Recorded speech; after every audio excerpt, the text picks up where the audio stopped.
I'd like to call the regular city council meeting of March 11th to order. Ms. Cassandra. Mayor David Romero, Here. Councilor Marvin Martinez, Present. Councilor Barbara Casey, Councilor Benito Pacheco, Present. Councilor David Ulivari. Here. Thank you, Mr. Mayor. We do have a quorum.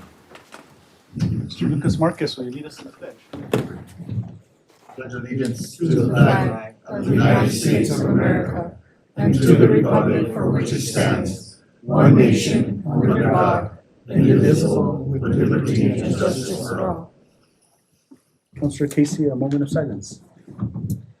Let us take a moment of silence to remember the young persons who perished in the fire recently and their families. Pray for them and help ask the Lord to give them solace at this very difficult time. Also, I want to include in our prayer this evening the first responders who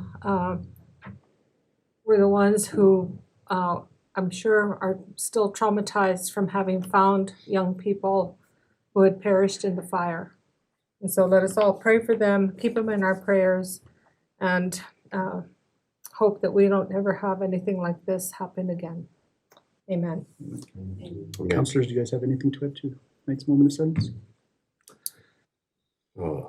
Just prayers for our country and all those serving in Iraq right now, and on behalf of the United States, and bless our country. Amen.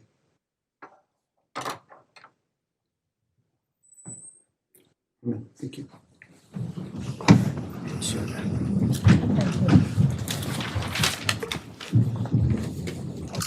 Mr. Mayor, moving on to approval of the agenda. I do have some recommendations per city manager and mayor. The first one is to remove the recognition of West Las Vegas and RHS wrestling team. That will be placed on next week's council meeting. And also to table consent items 1 through 4 and 6 through 11 for next week's meeting as well. And to move consent item number 5 to our business items, which is the ratification of addendum number 3 to contract 394823 with Gallatin.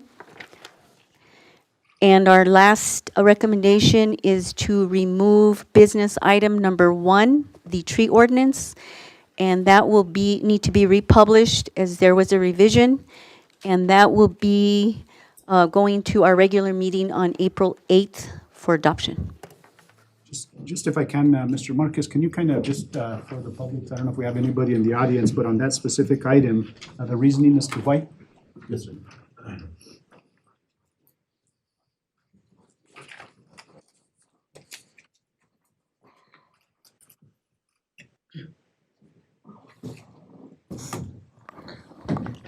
Mr. Mayor and Council, so what we found was we had somebody reached out to us and advised us that they had an issue with a section of the ordinance 4009-10.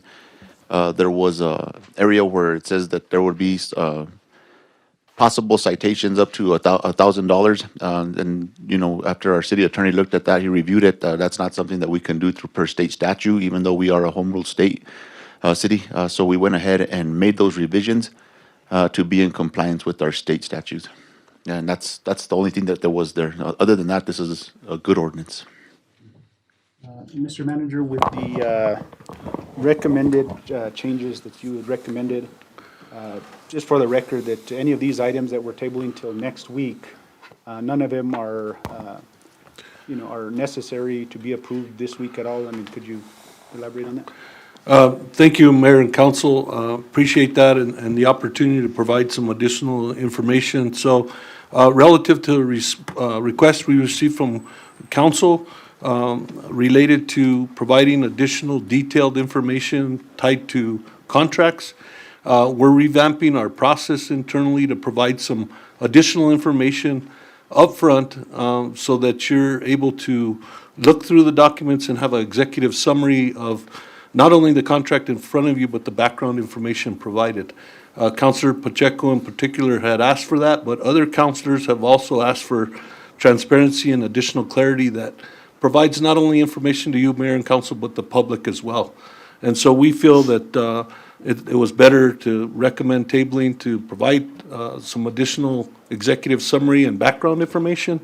And we'll be bringing those forth at the next meeting. Our clerk is going to go ahead and include that information so it could be accessible by the public as well. Thank you. And I would stand for any other questions that Mayor. So we have some recommended changes on the agenda as noted by Ms. Cassandra. Do I have a motion or second, a motion or any questions? Mayor, Councilman I'll Martinez. go ahead and move to the approval of the agenda with the changes that were noted here just now. Motion by Councilman Martinez. Do I have a second? Second. Second by Councilor Pacheco. Discussion? Seeing none. Roll call. Counselor Olivari? Yes. Counselor Martinez? Yes. Counselor Casey? Yes. Counselor Pacheco? Yes. I have a motion by Counselor Martinez, a second by Counselor Pacheco. Thank you, Mr. Mayor. Motion carries. Moving on to our public input. We have no public input this evening. Moving on to our mayor's appointments, reports, recognitions, and proclamations. This week's report just continued discussion and working with the state. I know we've had a couple of meetings with the Environment Department. We've also had, and I know maybe each one of you will say, but we had the community comp plan a couple days ago. So this week I won't, I know we have some other stuff, so I won't go into too much detail, but thank you. Thank you, Mr. Mayor. Moving on to our councilors' reports. Mr. Mayor, Councilman Martinez.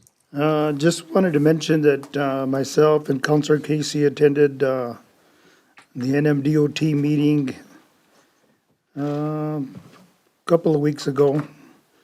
And that was pretty much in reference to some of the projects, the ongoing projects that are coming up through the Department of Transportation.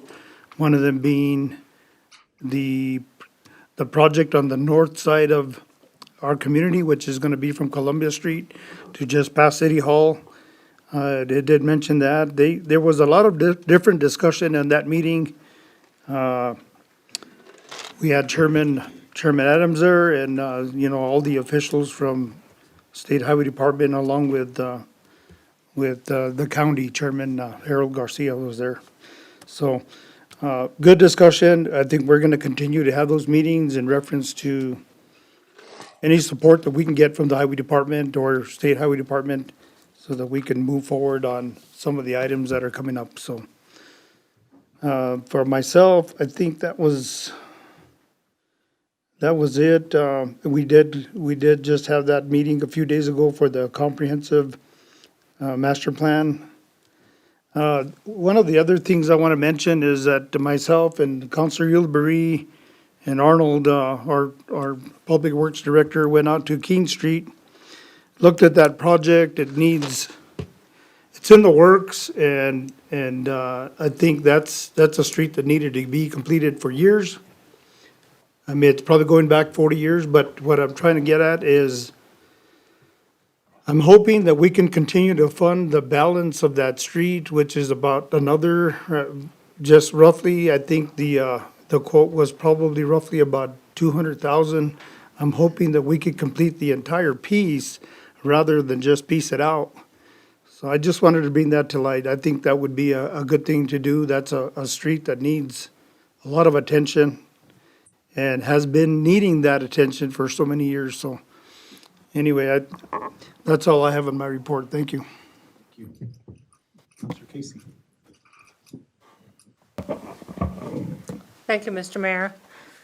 I want to thank the first responders again, because I know that their job is difficult to begin with. And when you have deaths that are the result of a tragic event, it's even more difficult for them. And so I want to thank them, and I've been praying for them because I know that it's such a difficult job to begin with. And discovering young people that have perished is a very, very difficult thing to cope with. The other thing I wanted to mention also was the Department of Transportation meeting that we had last week. And I'm looking forward to getting more input from my constituents that are going to be affected by the northern part of Grand, and make sure that they understand why things are being done the way they are. And hopefully, everyone will be able to benefit from the changes that will be made. I have received several phone calls about the museum, and there is some concern that, I guess there are two groups, the Friends of the Museum and then the Museum Board. The Museum Board is selected by the mayor and voted on by the council. The Friends of the Museum are people who are very interested in the museum and who give of their personal time to volunteer at the museum. There are some concerns about mold in the basement area, some items that are not being displayed adequately. The Teddy Roosevelt memorabilia are not all on display, and some items have been thrown away and have not been able to be found anywhere. So those are some of the things that were brought to the forefront. And they had wonderful things to say about the person that is working at the museum now, saying that she is very enthusiastic and loves what she's doing and is doing a really good job with what she knows about, what the job entails. And then also I wanted to mention that we were very pleased with the amount of people who showed up at Monday night's meeting, the town hall meeting at the rec center. We had a lot of really good input from people there. And I not only enjoyed the people, I love people, but the ideas and what people were thinking about, I think were just outstanding. And I think I've had some people call me up that weren't able to make the meeting, and so they asked me pretty much all day yesterday and today what had happened and when is the next one going to take place. So I told them that we would advertise and make sure that everybody knows that they're welcome to attend, and we can move forward with the work that's being done on that situation. So, thank you, Mr. Mayor, that's all.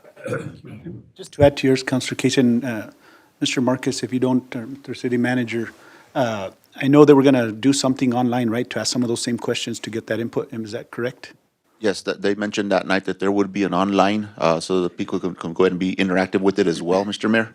And yeah, we do plan on having more of these, and we'll go after the same amount of people, if not 10 times more. Thank you. If I could, Mayor, to those points as well, I think we all noted, those that were present, that above 50s was well represented at the meeting, but the 18 to 50 was not as represented. And so that's one piece that we want to work together. We've already had some dialogue internally, but that also a big piece was making sure we have things available for people that don't have access to internet, where they're able to have communication. So the senior center was another area noted that will be a good viable place to garner input. And then with Chief and Lucas and the rest of the whole team, we're gonna try and come up with some creative ways with the consultants to hit that 18 to 50-year-old range and get more input from them. Thank you, Mayor, Councilor. Thank you for noting that, because us in our 40s, we weren't even on the slides. So. Yeah, good job, completely. Councilman Olivari? Thank you, Mr. Mayor. Thank you, Mr. Manager. I just want to thank our staff that's been working on King Street. It looks beautiful. I've been living in that area for almost 70-some years, and they're working on it. It's coming out beautiful. I don't know. Thanks, patching crew or our staff. They're doing a lot of patching. Thank you. And just keep your prayers for the kids that we lost. Those are everybody's close to all of us. And the thing is that you've got to keep them say a prayer, talk to the family, it's awful because it's like our own kids and it just hurts. Just keep him in your prayers and keep God in your heart. Thank you. Thank you, Counselor. Councilman Pacheco. Thank you, Mr. Mayor. So for Ward Two update, one, I just want to say thank you to the city manager, the directors. I feel our new process in terms of some of the contracts and budgets is going to be lead to more transparency for the public that we serve. So I appreciate that. Of course, we had the community forum. I thought it was well attended. Got a lot of good feedback after the forum, as well as the feedback for the online version and the ability to access that information there. So good job all the way around. I liked seeing a lot of our team there and interacting and communicating with the public.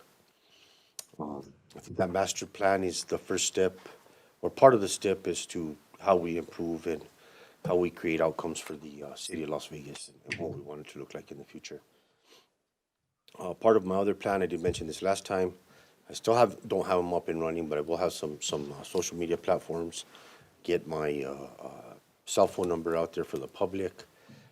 Part of my other plan for the individuals in Ward Two is to start community forums, see how they go. Thinking maybe on a semi-annual basis at least. I know people are busy, and we'll see how that goes. Just want to develop a way to get feedback from the constituents out there. Things I think overall that are going well for the city, and I've received positive feedback on. These are citywide, but they're constituents from all over the city. I just want to say the Riverwalk is that new phase that's being worked on is looking nice. I took my dog through there. I took my dog on a walk through there a couple of weeks ago, and it's a big improvement from what it was. I think that's a part that we have to really consider as an asset for the community, and some of our planning has to go around that. It can become a major draw and just a nice recreation area for the region. Specific to Ward Two, I just want to recognize Arnold and some of the street projects and sidewalk repair that your crew's been taking care of. I really appreciate it.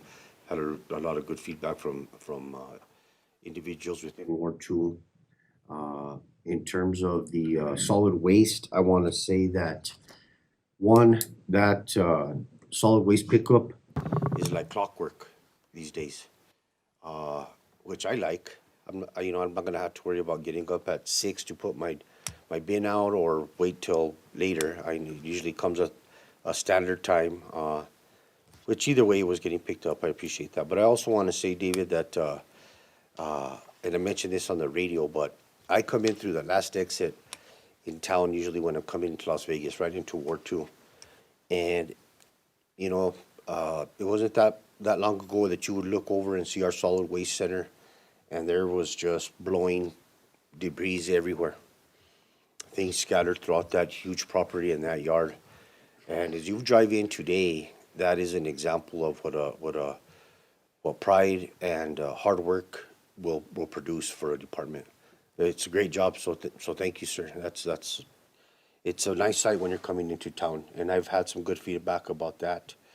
I have had some feedback from constituents on the edge of the ward. We've talked about that, Chief. Arnold, we've talked about that a bit. There's that area on Dora Celeste we need to get a handle on and figure out that road situation and figure out that public safety situation. So I'd like to talk to you a bit more about that, Mr. Manager, and figure out how we develop some strategies around that.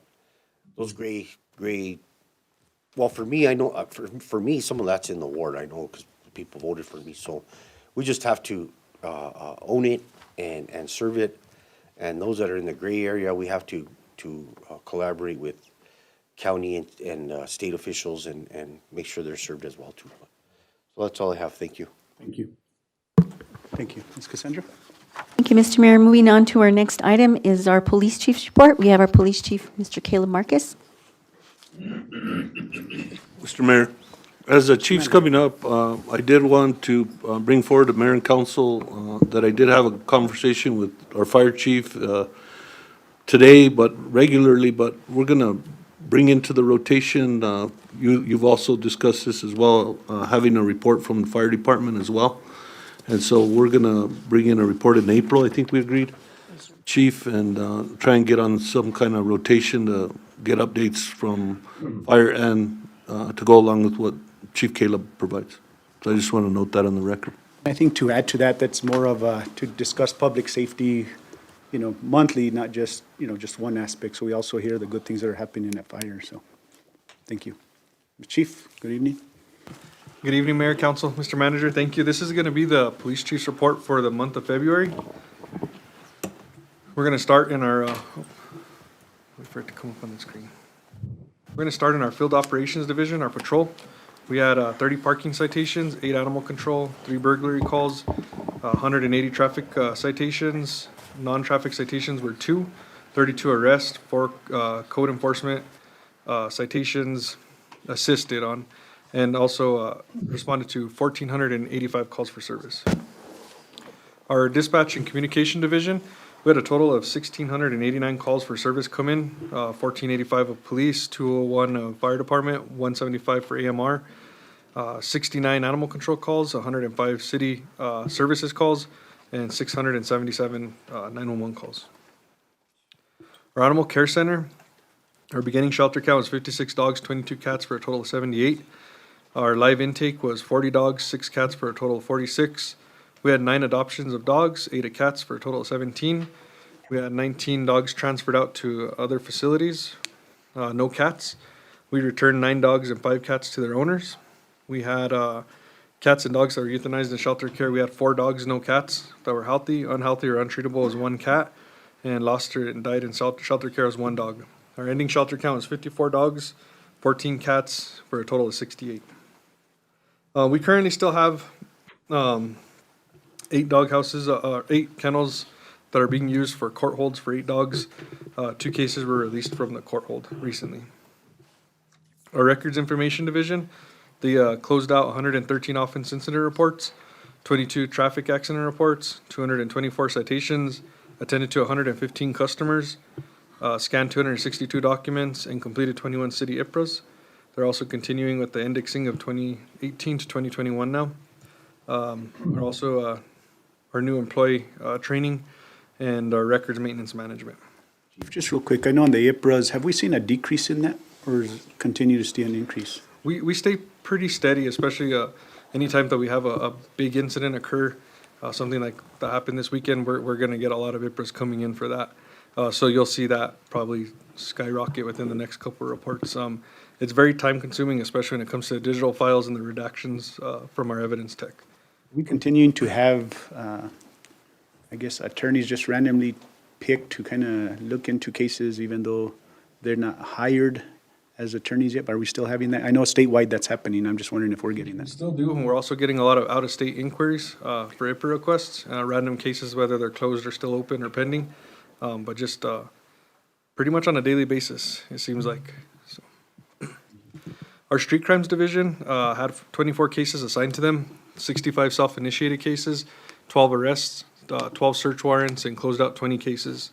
Evidence seized by the investigators was 54.28 grams of crack cocaine, 4 prescription pills, 6 firearms, 27.38 grams of heroin, 15 tablets of our methadone, and seized $2,482.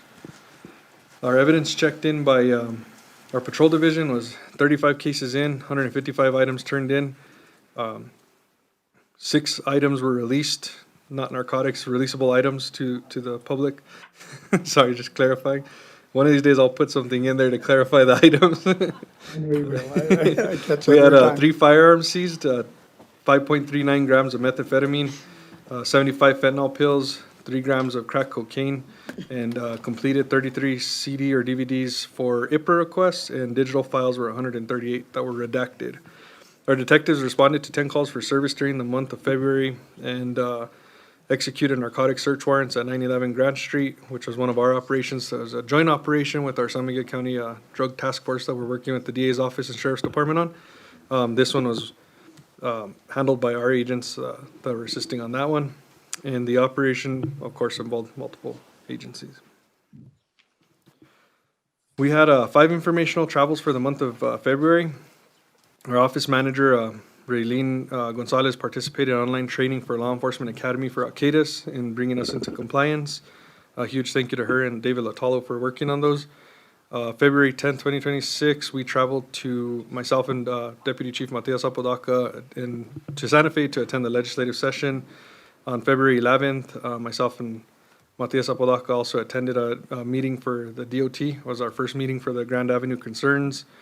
Those meetings are going to be ongoing and continuing. We're going to have an informational meeting once every 3 months and a operational meeting once every 2 months with the DOT. And it's just a good relationship to have. There's a lot of common things that we're all working on, and putting all our efforts into one is going to be awesome. We had communication personnel and mandatory training for our new communication system. We're about 98% complete with that. There's a few minor parts that need to be installed, and that project is going to be 100% complete. That was a huge upgrade.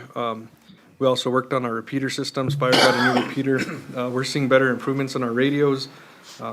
Just waiting to close that one out completely.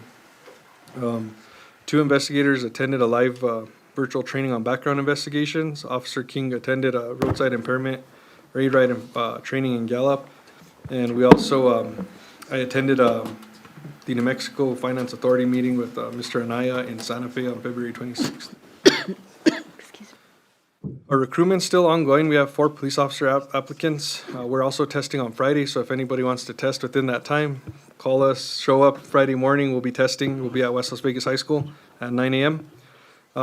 We have 3 uncertified and 1 certified. We have 9 applicants for our communication specialist for full-time positions. We are full in that area. We're going to try to create 1 extra position out of the 2 part-time that we have. I think that's the first time that that's happened. I talked to some past chiefs since 2012, I believe. So hopefully we could keep those going. We have 5 applicants interested in our animal control officer positions. We actually have 1 certified applicant that is pretty close to being interviewed, completing the background process now. And these are vacancies continuing. The numbers have been staying the same.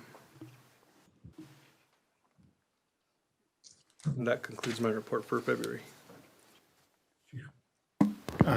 Councilman Ulibarri. Thank you, Mayor. Chief, on this report, you have code enforcement had 4, okay? And then animal control, incoming calls for animal control, you got 69. How many of those animals are you keeping in the shelter, or what are you doing with them? Are you giving them citations? Is the code enforcement giving citations?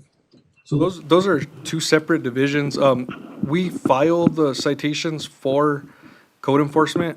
They're not within our department, but they do issue municipal citations. So just to keep the records keeping for them, we file and hold them as a courtesy for code enforcement. Mr. Manager, I think we have an ordinance that some of the residents have too many animals on their residence, and they're not taking care of them, and they're running around our city or our streets, and they're biting people, or they get run over or whatever, and they're not taking care of them. And we have not only on my ward, I mean, all the 4 wards have problems with that.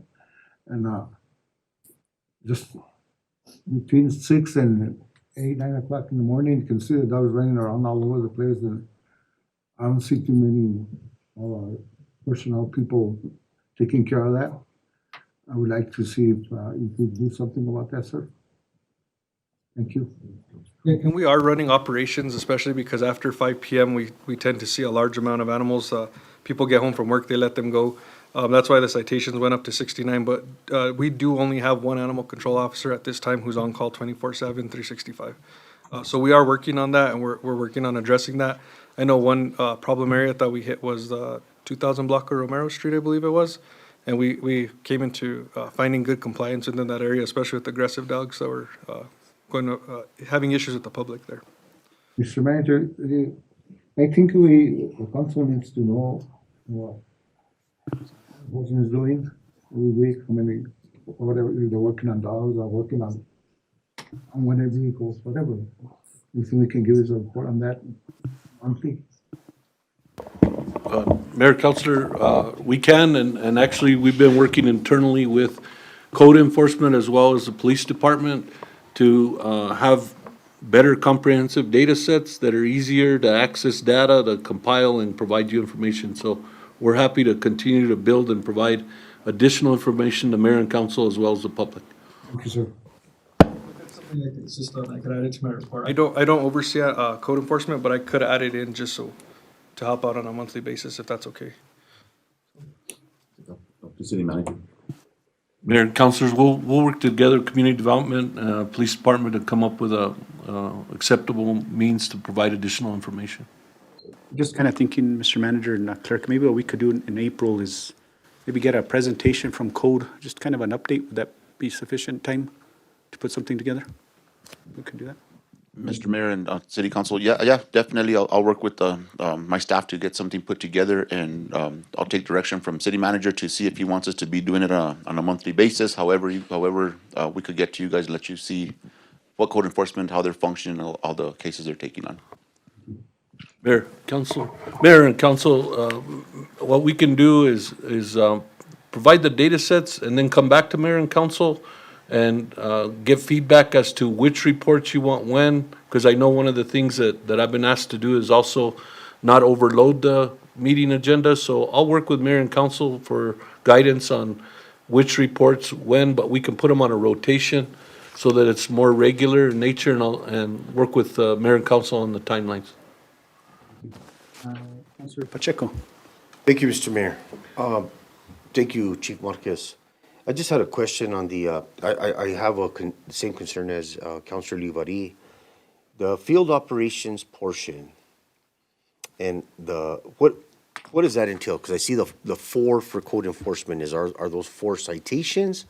Or is that, exactly is the field operation They're definition? gonna be 4 citations. Okay. It might have been our guys assisting, and it might have been what they turned in, so, I could get better breakdowns on those as well. No, that answers it for me. And when I see that, and maybe that's not the total number, I'll just lay it out there, that if we're averaging 1 citation a month a week, that's what about it comes down to. We probably need to reanalyze how we're handling that. If I could, Mayor and Councilor Pacheco, there's a vast number of code enforcement violations, and we'll work together with PD and Community Development. Chief Caleb's not responsible for code enforcement, but there Yeah, are sure. components tied to vehicles on right-of-ways, and we can get more background information on those pieces. But there's a high volume of code violations and citations that happen weekly.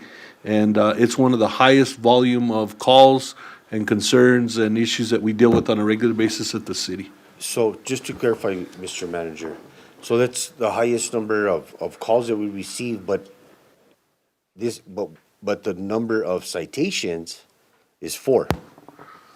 Is that correct? I just want to understand correctly. Not necessarily, because a code violation could be anything from a sanitary property to vehicles parked. So some of the parking citations, some of the traffic citations could be included in that. So I could get a better breakdown, and then, of course, whatever That they're would be issuing helpful. as well. Because I think when I look at the numbers like Councilor Livari and I see 4 code enforcement citations, I don't think that can be accurate. So let's work on getting that data. And then I think we talked about this earlier, but in terms of some of the information that I'd like to see within the next month or so about the number of properties that we have that are out of compliance, and so we can measure what we have, and then can establish a strategy to combat that. So it's not a negative, it's just what we have to do to move our way forward. I know you're not responsible for code enforcement, I know it's just in your report, but I think we need to work on getting the accurate information into some, what we're documenting. Just, thank you. Thank you. Councilor Casey or Martinez? Counselor Martinez? Thank you, Mayor. I know that we continue to have a dog issue in our community and it's an ongoing problem because we can't serve everything that we have. And I know we're at capacity all the time but maybe just a way to get that information, the data that you can collect in reference to some of the areas that are more of a hotspot for those, so that when eventually we're gonna get a bigger facility, for that. That doesn't mean we're gonna be able to fix that problem either, okay? All I'm trying to say is that it continues to be a problem, but, and you're right, a lot of this happens after hours or early in the morning, so we need to try to combat that kind of an issue and just kind of gather the information. I think that's a real important thing, is where the calls are coming from and where the hotspots are in our community, so that we can, where to attack it, where you gotta be, I guess, is the big problem. But nevertheless, that's gonna be an ongoing problem probably forever. We just need to find a more positive way to take care of it, and hopefully we can get to that. I did want to mention one other thing. I know that people at I go to the Las Vegas, San Miguel Chamber meetings over at the railroad station, and I know that that's kind of an out-of-the-way location, but if there's a way that you can have your law enforcement kind of give, and you probably have, but give more rounds in that area. There's a couple of young ladies that work there, and I want to make sure that, that we're taking care of our employees as well. And what happens a lot is you get individuals that come off the train, either get kicked off the train or something, and that's an area, just like kind of the airport would be another area that, we have to continue to patrol. But safety is important. It's important to to the employees. It's important to us as, the governing body, and I'm sure everybody here at in our community. But just a way to reinforce, maybe find out when those train times are. I don't even know when they show up. You hear them, they're gone. You know what I mean? But that's it. And maybe you find out when that happens, and that way you can have maybe a patrol officer in the area in case they run into that kind of an issue. Because there's people that get kicked off the train quite a bit, I guess. I've been hearing about that. So I just want to make sure that the safety is there for them. So that's all I have, Mayor. Thank you. Thank you. And Chief, and I do want to talk to code, because thank you guys. I think it's been a long time, but you guys did hit up code violations and red stickers along Chavez Street. Well needed. I think our community needs to know that. So thank you guys for doing that. Yes, sir, thank you. And also with the train station, we have been seeing an influx of people getting off here, not necessarily so much of being kicked off, but we're working with the mayor and Marcelino Roybal to put better surveillance in there, as well as more periodic and frequent checks through that area. So it's something that is on our radar, and within the last, I'd say, month and a half, we've had a huge influx of people getting off and staying in Vegas, and we're working on that issue. Thank you. Thank you. Mayor, go ahead. Marcus, you have? Go ahead, Mr. Martin. Mr. Mayor and Council, definitely the train station has been a little bit more chaotic as of late, but the PD has been responding to all our phone calls. We do have a good camera system over there that pings the phone whenever somebody's walking by. We do have some things out there that we have some concerns with, but we also share them with PNM. PNM also has a little bit of a breezeway there, so that's where they kind of tend to assemble. But PD is out there with us constantly on that stuff. And I got to also say that my code enforcement officers are out there doing a lot of different things out there now. Red tags and car stickers that they don't come into the citation process. Citation process is more for the people that aren't responding to our attempts. So we try to handle it in person and with a knock and talk, and usually it helps us get there. We do have some different things that we want to try to work out, and through the direction of our city manager and the assistance of our PD, we are getting into those areas that have been avoided. for a long time. So I appreciate the guidance from the council and the mayor and of course, our city manager. Thank you very much. And Chavez Street was one of them, so thank you. That's why, I mean, it's a big thing. I know people might not think about it, but hitting that area is big, so thank you, guys. You're right, Mr. Mayor. We do have one more house that's gonna be getting abated tomorrow. So, we've already done one over there. We'll do another one, and we got some other things to do over there. Mr. Manager. Mr. Mayor, I was just going to add that the presentation will go a long ways to helping put in perspective the full scope of code enforcement, but also I'm happy and glad we're getting more and more feedback and inquiry. Code enforcement, animal control, statewide in every municipality, those are the bigger challenges that everybody's up against. But I think the presentation will be helpful. What I do want to note on the record that's a big piece of code enforcement is our judiciary and our judge. And so we've been lockstep communicating with the judge.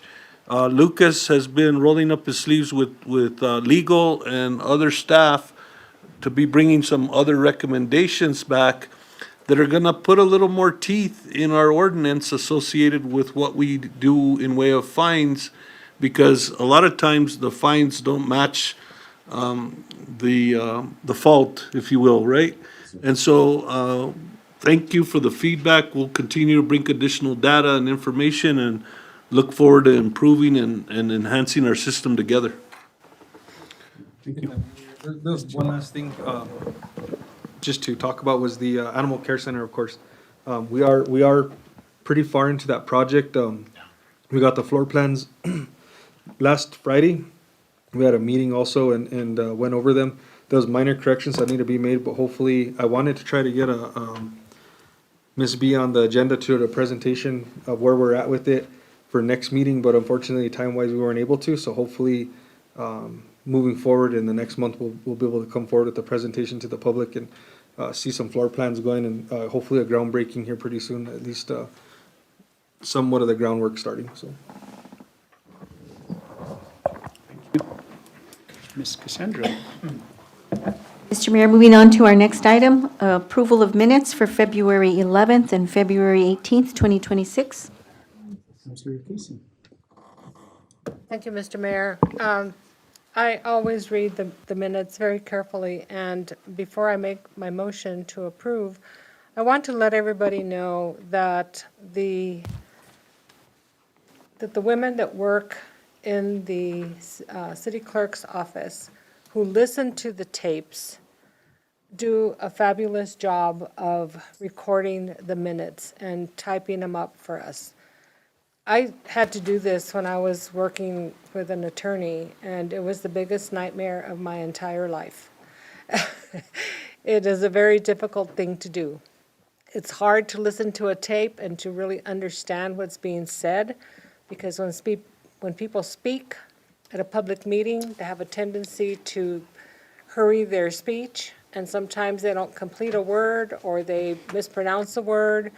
And I just want everybody to know that the minutes are pretty much always really just perfect. And if they do have errors, they're very minor errors, like an apostrophe missing or a capital letter. But they do an excellent, excellent job. And so I move that we approve the minutes for February 11th and February 18th, 2026. Motion by Councilor Casey. Do I have a second? Second. Second by Councilman Martinez. All in favor, say aye. Aye. Those opposed, same sign. The ayes have it. Thank you, Mr. Mayor. Moving on to our presentations, not to exceed 10 to 15 minutes.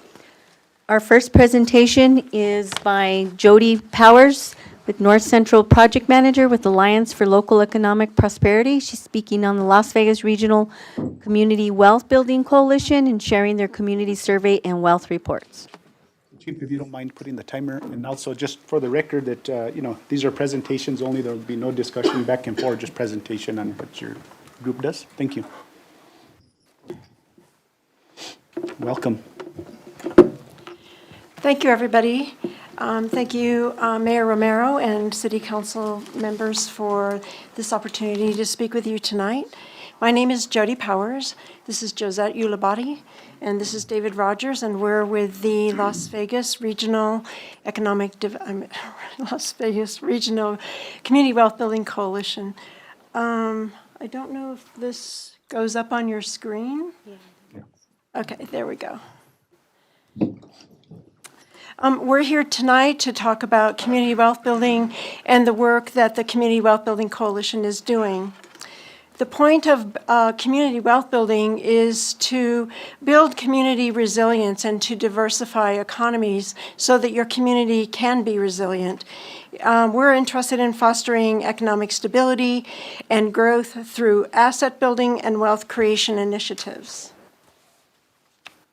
Community wealth building is about investing in what Las Vegas already has, not necessarily bringing in outside resources to make it better. It's about its people, its institutions, and local assets to generate and create durable long-term prosperity. We're interested in advancing economic development by actively engaging residents and building an economy that serves the community, strengthening local ownership and stewardship of assets, ensuring broader participation in economic opportunity, and taking a regenerative systems approach. At its core, community wealth building matters because it centers local people in decisions about the local economy. We want to strengthen trust and participation. We want to support an economy that reflects Las Vegas's values, cultures, and place, and moves beyond short-term fixes towards long-term community well-being. So far, we've held 6 community meetings, formed a steering committee that conducted a survey, created a charter, and disseminated 2 reports, involved residents, businesses, and organizations, voted to officially form on January 13th, and adopted a charter. We currently have 15 organizations, businesses, and residents. Actually, we have 23, right? Yeah. Now. Our vision, a Las Vegas where true wealth includes economic prosperity, vibrant local cultures, a healthy environment, and a strong community bond, empowering every resident to thrive. Our mission is to drive community-led progress by developing diverse, equitable, and inclusive initiatives that honor our environment, uplift local cultures, and create economic pathways for Las Vegas residents to make positive, self-determined choices. Our purpose and goals is to address systematic barriers to economic well-being, support small businesses and entrepreneurs, promote local ownership of assets, land, housing, food, energy, strengthen democratic participation in decision-making, advance social and environmental justice. In addition to the community survey report, we provided you the report from January 30th, 2025 meeting that includes obstacles to community wealth building, opportunities for community wealth building, and our vision for the next 2 years, an organizational chart. That's it.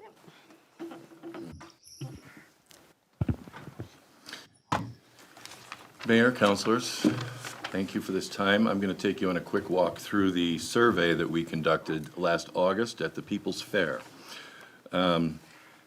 We had about 135 respondents, and it was a little different of a demographic, I think, than the meeting yesterday, which was fantastic. It's a little younger demographic, probably closer to 30 to 55 that answered these, and it's interesting the similarity you'll see here. The first one was, how do we see our local economy? And you can see there's a fair amount of pessimism in the survey here on that one. So the second one is, what did residents identify as the top 5 concerns? And you can see there's 3 that are very close to each other, really 4. Affordable housing, good paying jobs are the top ones, healthcare access, and youth opportunities. So again, pretty similar to what we saw yesterday. What's holding people back? Almost 70% said lack of good paying jobs. 57% said lack of affordable housing. Half said lack of support for small businesses. Who do we trust? Local nonprofits and community development organizations were the top two, small businesses third after that, close third. And that seems to speak to the community's appetite for solutions that are rooted in local partnerships rather than outside interests coming to rescue us somehow. Do residents feel heard? They said, okay, yes, 28% said they weren't sure if residents had a say in the local economy, and another 55% said flat out no. So that means that only 17% feel that they currently have influence or feel heard in the community, their needs or their voice. Are they willing to get involved? Yes. Over a third. Almost half said maybe. That's almost everybody. And what would it take for them to be more involved?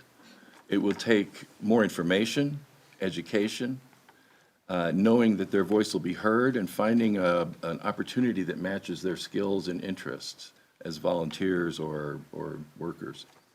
So that's a quick walk through that survey, and use your information. There's more detail in there. What will the coalition do with the survey? We've been sharing this with different community groups. We've been sharing it with the county. We're sharing it with the council. We want to work with coalition members and organization to support projects and initiatives that fall within the categories of the surveys that people said of the levels of interest that they indicated, which was housing, jobs and workforce, small business development, youth opportunity, and access to health care. What we'd like to be clear is what is the Community Coalition? What it is a collaborative network of 15 to 25 organizations, residents, and small businesses working together to strengthen the economy of Las Vegas and surrounding communities. We want to support systems for programs, initiatives, ideas, and policies that promote localization and community wealth building. And we want to be a catalyst for action that emerges from the ground up. And we want to be a unifying force. What we are not is we are not a standalone not-for-profit. We're not creating a new 501c3. We're not launching new projects. And we are not a top-down initiative led by outside interests. And we're not a replacement for existing organizations or local efforts. Our strength lies in connection, aligning people, purpose, and action to build locally rooted economy. We thank you very much for your time and wonder if you have any questions. Okay. Yeah, so during presentations, we don't, but I know that, in discussion with the city manager, I know we met with Main Street and they brought, talked about the organization, and I think we do want to set up some type of meeting, and maybe a counselor can join me, and I think there's some opportunity for networking within the city government and your group, and I think, that next point, that maybe what we could do from that meeting, maybe have a business item or more discussion amongst the council, if that's okay. Thank you, Mayor and City Council. Thank you. Thank you. Thank you, Mr. Mayor. Moving on to our next presentation is by Main Street de Las Vegas, introduction of Elizabeth Caldwell Salas, Executive Director, and status report.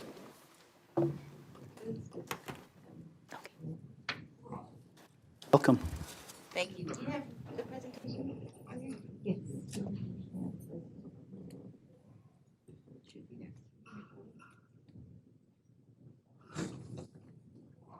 Yes. While that's loading, I'll go ahead and start off. We were able to meet this week. I know city manager and myself and Elizabeth or Lisa, I don't know, if we're still, whichever name. But I think we had a good conversation on, the past of Main Street and some of the, I guess, hurdles that we've encountered. But I think we've come to a better perspective and understanding that we're here to support. And so I think it was very productive, and I think we have a couple of goals, I think, that we're setting and understanding. So I'm excited. I think we're excited to continue the positive relationship that we've had, the prior director to you and then now. So I'm really excited. So thank you and welcome. Thank you, Mr. Mayor. And City Manager, it was a very nice time to sit and chat with you both and to understand your perspectives and your priorities and work to align Main Streets with those and get my feet on the ground and get to work, really. So today I'm bringing you a quarterly Main Street report, but first I would like to introduce myself. My name is Elizabeth. You can call me Liz. You can call me Liza Caldwell Salas. My educational background, I have a master's in urban design from Washington University in St. Louis, master's of community and regional planning from UNM, and undergraduate biology and environmental science. And just as important, I think, in this situation is that I am from here. This is my home.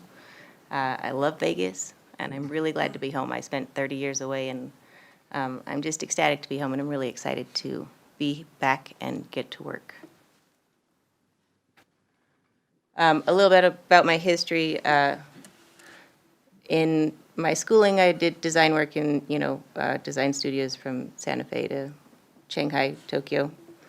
Did some work with UNM School of Architecture and Planning as an urban design professor, and have spent the last decade plus running the community development and community planning department at Architectural Research Consultants, which is New Mexico's largest and oldest community planning firm. And with that, in that role, I've worked on community planning projects in Las Vegas, downtown Las Vegas. I did the comprehensive plan, the current comprehensive plan for the city that's being updated now. Downtown MRA plan, San Miguel County plan. I've worked with Highlands, Luna. Plans around the region include Pecos, Santa Rosa, Guadalupe County, Fort Sumner, DeBaca, Colfax, Town of Taos, Taos County. I've been doing this for a while, and I'm really glad to be getting on the ground and have an opportunity to see some of these projects implemented and really get my hands dirty and get my hands dirty in seeing projects come to life. I'm just a little reminder about who Main Street is. Main Street de Las Vegas, we're a nonprofit. We're contracted annually by the City of Las Vegas to stimulate economic development by protecting and enhancing Las Vegas's historic and culturally significant downtown districts. The map there shows kind of the three districts, well, the two districts that I'm charged with invigorating. The Arts and Culture District is the gray one, it's the larger. And the teal is the current Main Street organization's geography. So I am a geographically bound organization, but I want you all and the rest of the city of Las Vegas to know that my interest is in bettering the whole community. We are affiliated with New Mexico Main Street, which is a division of New Mexico Economic Development Department. And our task is to revitalize our downtown corridors. So our corridor, my corridor, the Main Street corridor, includes the Plaza, Douglas, and Railroad. Under our contract with the city, we are tasked with certain specific projects, and like I said, I'm just starting. I just started at the beginning of January, and there really was no handoff. So working to get our feet on the ground, working to get an understanding of what our projects are, what our capacity is, what our goals are, what our, where we're lacking anything and how to fix that. But our current projects include great blocks on Railroad, finding a home for the Buffalo sculpture, assisting with holiday events, revitalizing the Arts and Culture District. Also great blocks on Douglas, data reporting, facade squad projects, New Mexico Main Street, revitalization specialist services. Those are the current city contract projects. I can give you updates on most of those. Like I said, I'm just starting, so I don't have quite a handle on all of them. Great blocks on Railroad is moving along. We should be done. You all know this, I'm sure. In the spring, the Buffalo sculpture is a little bit trickier. We're trying to find a home for that one. So I hope to have more on that for you all next time.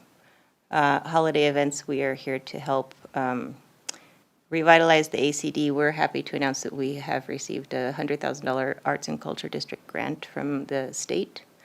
And we are working with Las Vegas First and Las Vegas Arts Council to spend that. And right now, our focus is going to be the People's Fair, and it's still under the planning phase. So, but we're really excited about that. We're going to be pulling in New Mexico Highlands Media Arts students to be doing some work with us on that, doing some facade squad. When I was speaking with you, Mr. Mayor, and City Manager, we identified the Calumet Says Howdy sign as a priority.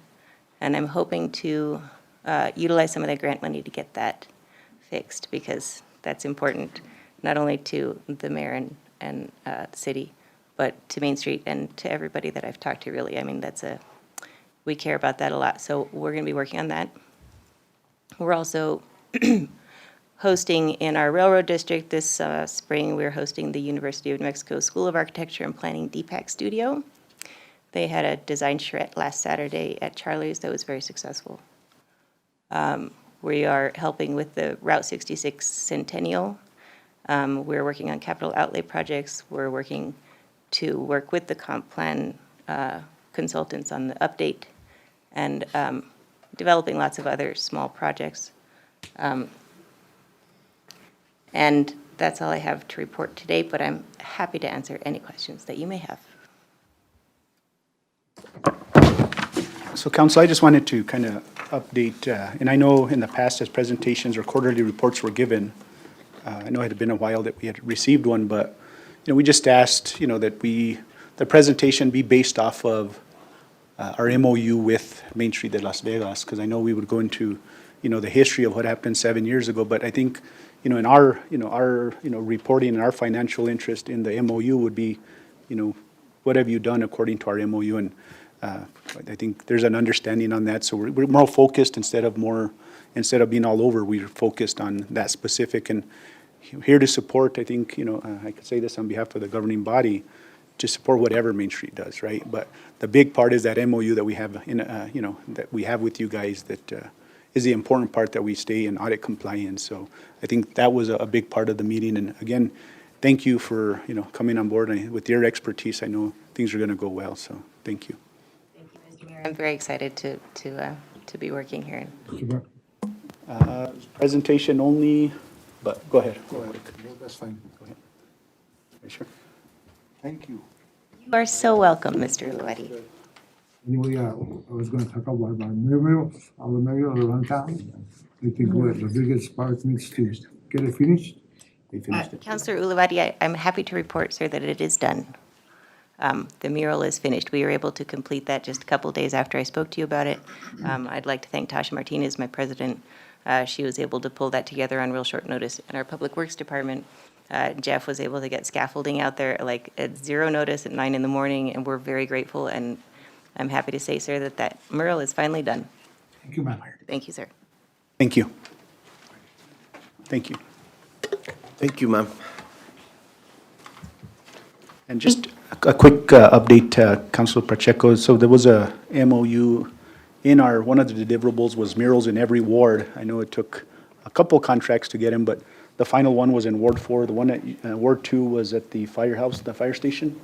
And then Councilor Casey's was at Lowe's, and Ward 4 was at the train, the red caboose. So, thank you. Thank you, Mr. Mayor. Thank you, Mr. Mayor. Moving on to our business items, we're going to go over our consent item number 5 that was moved to our business item, and that is request approval to ratify addendum number 3 to contract 394823 with Gallatin Operational Solutions LLC for water and wastewater plant management. We have our water director, Mr. Travis Martinez.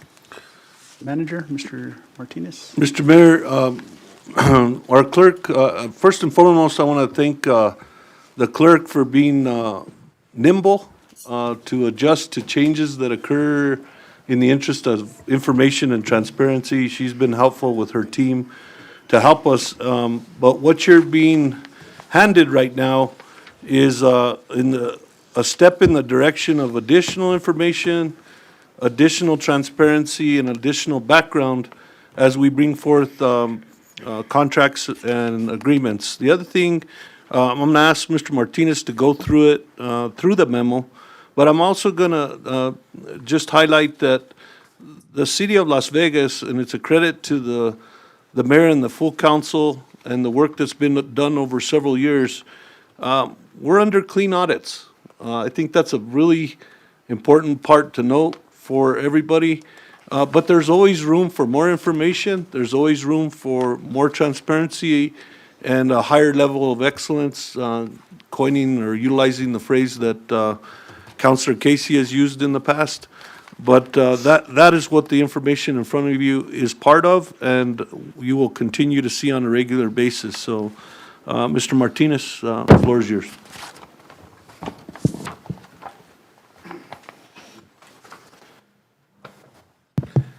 If I could, I did want to note on the record that it was very helpful, Mayor and councilors, to have the individual conversations that we had with this particular issue to provide additional background to the councilors, and that's a method that I'm going to continue to utilize when we have very complex matters that require additional background and additional information that we could provide to our governing board. And so I just want to thank the councilors for affording us that opportunity to have those discussions.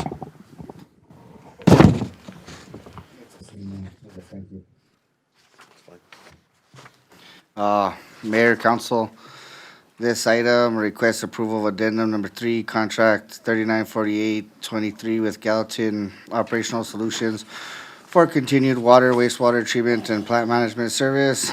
The proposed addendum extends the agreement for an additional year, allowing the city to maintain professional operational oversight of its water, wastewater treatment facilities to ensure regulatory compliance, system reliability, and public health protection. The statement of need, the city's water, wastewater treatment plants require certified operators and professional management services to maintain compliance with state and federal regulations, including the administration by the New Mexico Environment Department, NMED, and the U.S. Environmental Protection Agency, which is EPA. The services of the contract support daily operational management of water, wastewater treatment facilities, regulatory compliance with drinking water and wastewater permits, certified operator oversight and supervision, operational reporting and regulatory documents, maintenance, coordination, and operational planning, technical support during emergency and operational challenges. Critical to this management of the unprecedented water quality challenges resulting of the Hermit's Peak Calf Canyon fire and cascading flooding, the environment disasters have significantly complicated the treatment processes, requiring specialized oversight to navigate extreme turbidity and post-fire contaminants. The contract cost history. This agreement is structured as a professional service contract for plant management and operational support. In 2023, water treatment services was $755,281.95. 2023 wastewater treatment was $344,271.74. Fiscal year 2024, water treatment was $672,081.87. 2023 wastewater treatment facility was $483,24. And fiscal year 2025, water treatment was $1,058,141.47.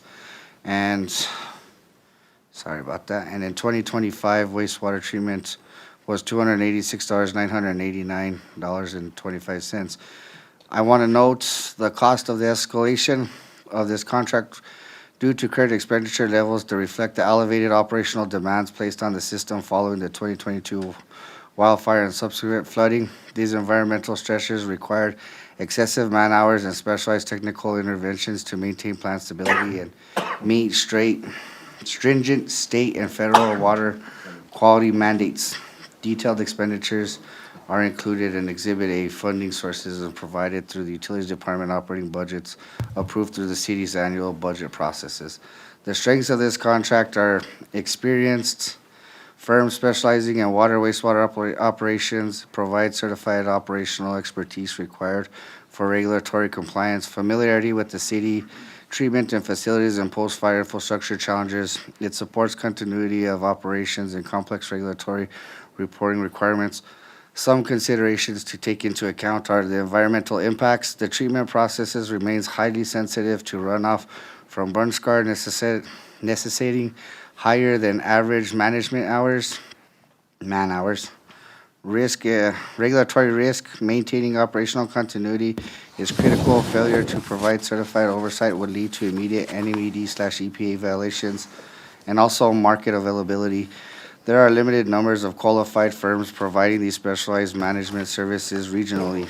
The physical impact of this contract is funding of the agreement is to include the Utilities Department operating budgets approved through city annual budget processes. The recommendation is utility staff recommends approval of Addendum 3 to Contract 394823 with Gallatin Operational Solutions for continued water and wastewater plant management services. Continuation of this agreement ensures that the city maintains professional operation, oversight of the treatment facilities, and continues to meet regulatory requirements necessary to protect public health, environmental compliancy, and reliable utility services in the face of ongoing watershed recovery challenges. This agreement primarily supports the operational management of the city's water, wastewater treatment plants, and regulatory compliance requirements.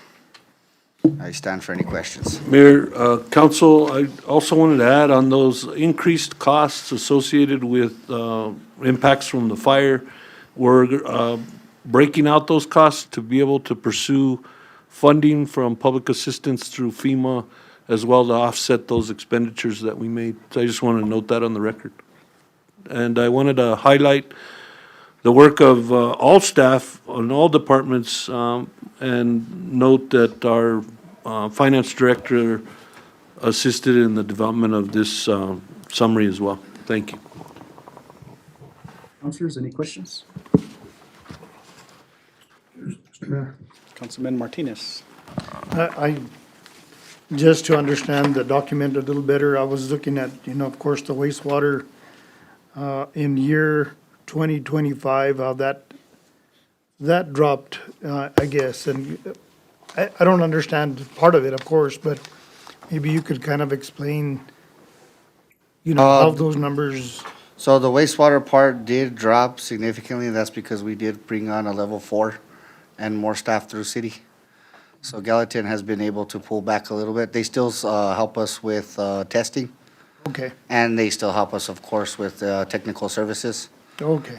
But in that aspect, yes, we did bring on a level 4 through the, I know everybody looks at the rise in dollars, of course, but I'm also looking at, what's the structure of the dropping of, it's just gonna cost more to treat whatever's coming down the pike, and with all the changes that you've had at the water treatment plant, it's understandable that these costs are gonna continue to rise, okay, at least until there's a better handle on it, of course, but, and, having those, licensed individuals in those locations, so it's good to see a drop, of course. So I'm gonna always keep it on the positive side. There's a drop, so that's a good thing. I know the other side of that equation's, it goes up, so I won't speak to that. But it's good to know that, we have those covered. with wastewater, we were able to bring on some extra staff, including a level 4, which you could see the drop there. As far as water treatment, that's a totally different treatment, and we haven't been able to, of course, obtain any Right. employees just yet. I mean, we do get employees, we just don't have the certified employees. Right, thank you. Thank you. And council, if we can, I know we have Mr. Kennedy in the audience, that's the main point of contact. If you don't mind coming up, and I don't know if you guys had just direct questions towards the vendor. Council, any other questions? I have no questions. I just have a comment, Mr. Martinez, city manager. I really like this, the way you put this together, answers a lot of questions. This is a good template for what we're moving towards.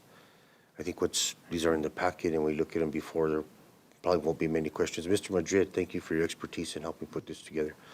Really appreciate it. Thank you. Councilman Olivari. Thank you, Mayor.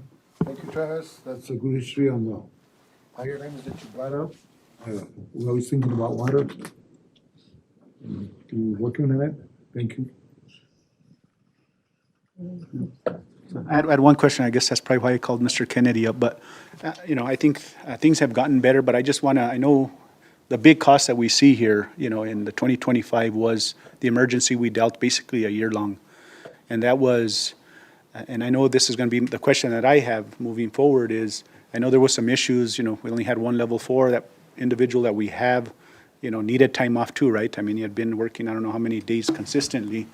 Just moving forward, has that gone, I know you guys were recruiting, I was just wondering, worst case scenario, has that improved if we do need another level 4? I know you brought from other communities, but I was just wondering, where we're at now with that level 4, if need be, so this individual gets a break. Yes, Mr. Mayor and council, thank you for inviting me this evening. So yes, we've had one primary level 4 in the past who's been working at the facility, and we have been continuing to recruit more. We have some possible candidates to hopefully help ease some of that burden on one person who would be more locally living here locally to help with as far as just availability and time so that that workload can be spread over time. Thank you. Mr. Manager? Yeah, Mr. Mayor, I just want to note that Mr. Kennedy, Mr. Martinez, and I had a very lengthy discussion. He's in close coordination with Mr. Kennedy's team, and we noted clearly the escalation of cost, but we also noted the challenges associated with the fire. But Mr. Kennedy is committed to continue to work through that and figure out how we can mitigate those costs as best we can, but also sustaining the viability of the plant and the water that we deliver. Thank you. So council, what's the, I'll make a motion to approve contract 3948-23. motion by Councilor Pacheco, do I have a second? Second, Mr. Mayor. Second by Councilor Casey, roll call. Counselor Martinez? Yes. Counselor Olivari? Yes. Counselor Pacheco? Yes. Counselor Casey? Yes. I have a motion by Counselor Pacheco, a second by Counselor Casey. Thank you, Mr. Mayor. Motion carries.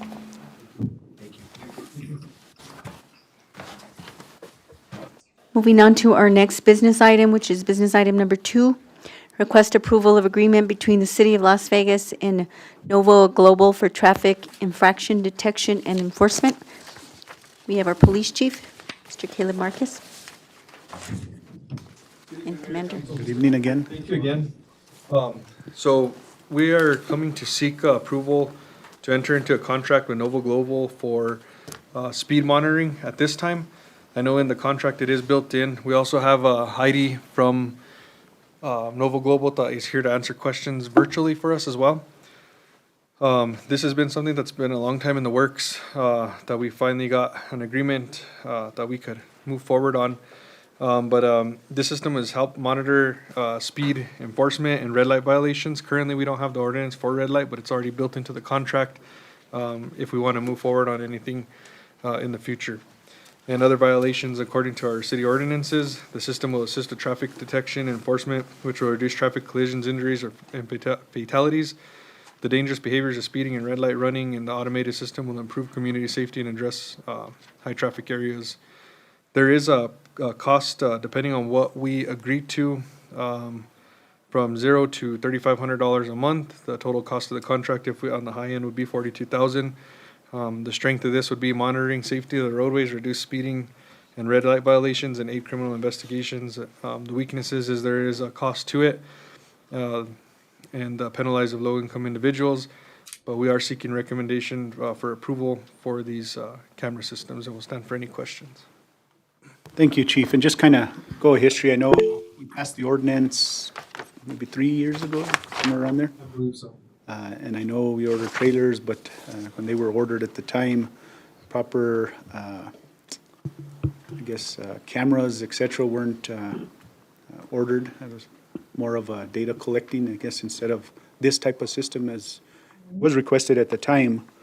So I think, you know, the whole intent, you know, back then with the ordinance, and I hope this is what it is still today, right? Is that we know we're limited on officers, and we know we as a governing body receive calls on a daily basis about speeding, and we know that no matter how many officers, we're not gonna be able to catch every speeder. And I think this is, I guess I'll use this term as a support tool for the police department to help alleviate some of the speeding. It's not gonna be perfect, we're still gonna have areas that, you know, we don't have cameras in every single corner, you know, and I'm sure eventually people are gonna catch on to where the cameras are. But this is just another supportive tool that we're giving the police department to help our community with the speeding issues. Am I fair in saying that, Chief? Or Yes, sir, that is still the goal? correct. And this will assist filling those gaps, and I've said it before in presentations, is utilizing technology where we lack manpower. And that's for everybody, for every municipality or anybody with law enforcement agencies, is there's just not enough manpower going around. So we do utilize systems like this to assist us on the enforcement. But we did also do a traffic study in September of 2024, and during that time, just on eastbound on Mills, on one day, we had a traffic volume of around 6,200 cars. Out of that 6,200 in one day, 3428 were going speed limit or under. 41 to 50 miles an hour was 2655. 51 miles an hour or more to 60 was 107. And 61 to 70 miles an hour were 6 vehicles during that time. So we did run studies in certain areas of the city that we experience high traffic and high speeds at. But this also, keep in mind, does not cover state highway areas. So Grand Avenue, parts of 7th Street won't be covered, parts of New Mexico, or I believe all of New Mexico, without special permission. But meeting with the DOT and going into these conversations, they're not opposed to us doing this in the future as long as we can present data. So this will help us bring that data forward and show the need in our community for these cameras as well. And I know Heidi's online. So in the contract, it says 40 cameras. How are those determined? Or Chief, maybe you have the answer to that. Heidi's the expert. She could probably help us break it down a little better. Yeah, so hi, Council, Mayor, thank you so much for having me tonight. I really appreciate the opportunity to kind of share more about how these programs work. I want to make sure that you understand a couple of things about how this law works. This is a civil infraction. It's not a criminal infraction. It doesn't go on people's driving records. It won't affect their insurance. If the city decides to pursue collections, then we can assist with that. But just so you have a clear understanding, the contract specifies it's $27 per violation that you would pay for us. So it's not a flat fee. It's a portion of every paid violation that your city issues, or that we issue on behalf of the city. And that's quite different, because that means that you're making money. You're only paying for what you get, what you're enforcing. And that's it's a lot different than per issued, or having a flat fee that you have to meet every month. It's an advantage for the city. That being said, the maximum fine for every one of these violations is $100. No matter if they're going 140 or 110 or whatever their speed is over the speed limit. And this is the City of Las Vegas program. So the trigger speed and how this program is rolled out is completely at the discretion of your city. I do know, I've been working with the City of Gallup on implementing their system right now, and we've worked with Portales and a number of others. We're working with Hobbs and Clovis all over your state. I think agencies and cities are struggling with the exact same problem. But there are payment plans there that could be enacted through your courts for folks that can't pay. Or I know that the state is highly in favor of community service programs as an option to payment. I think I think any program that the state is considering right now would need that as a caveat. And we've built that out for a couple of agencies who've wanted to do that. So I just wanted to make sure that you understood the payment structure isn't $42,000 a year. It's whatever amount of violations that are processed and paid in whatever time span occurs. That's a big distinction. So, and the city is not required to pay anything for these systems. So the way that these systems work is that companies like mine do all of the installation of the equipment, we do all of the signage, we do all of the back end and the sending of the initial violation. Your city does two things. You have an officer which reviews the violation online, both by photographs and by a short video piece. And the other part is your court must adjudicate and offer a hearing for those violations. Those are the two things that you would be responsible for paying for. Most agencies like Portalis have no problem covering those costs and then having a cushion beyond that. So I just wanted to kind of do an apples to apples comparison here and kind of explain how the state law works a bit, and answer sort of preemptively some questions. And I think Councillor Casey had a question. Yeah, I do, and probably my question is, you might laugh when I ask it, but does this include, and I don't know even who to address this question to, but does it include people who are speeding on motor scooters? And I ask that because 3 times already, there is one man that is always speeding on 6th Street onto Mills, and 7th Street onto Mills.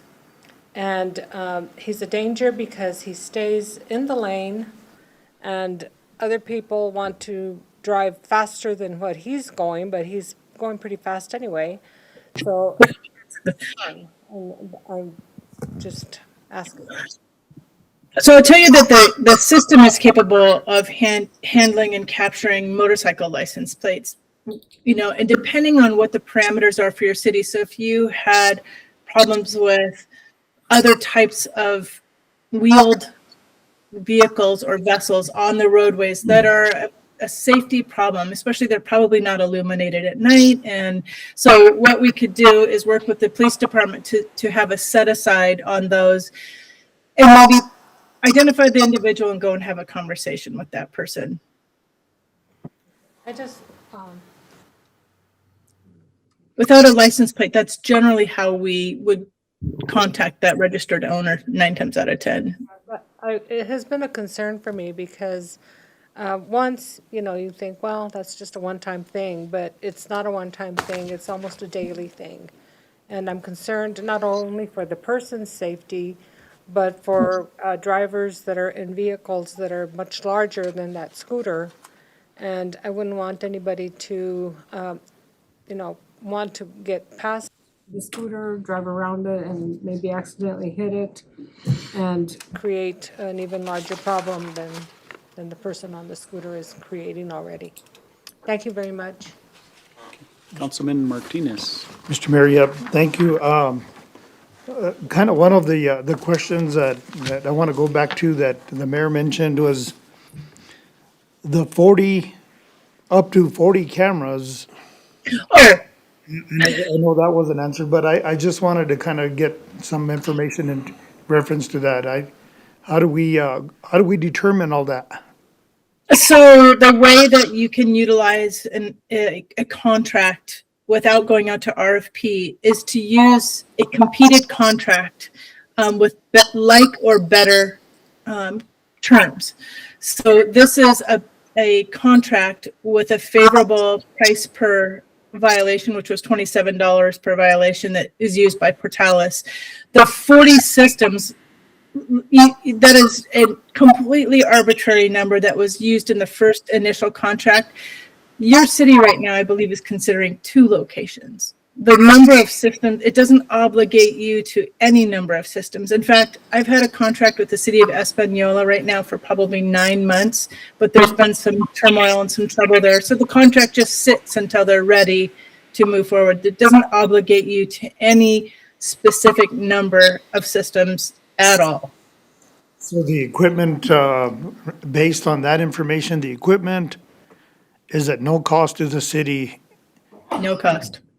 Okay, so How we make our money back is over time, we take of that $100 violation fee, we take a portion, $27, $27. We try to make that investment fee and price. That's generally how it works. And it allows us to maintain the equipment. The maintenance is our responsibility. You know, if any repairs were to happen, if somebody ran into the pole, it's on us to repair. With the hope that the duration of the contract allows us to repay that investment of the construction and installation cost. So is there a requirement as far as the equipment? What's needed for that equipment to go, to, We would work with your public works and engineering. So if you had city light poles that we might be able to use and they were ideal in the locations where we wanted to install the cameras, then we would, try to take the least expensive option and utilize those existing poles.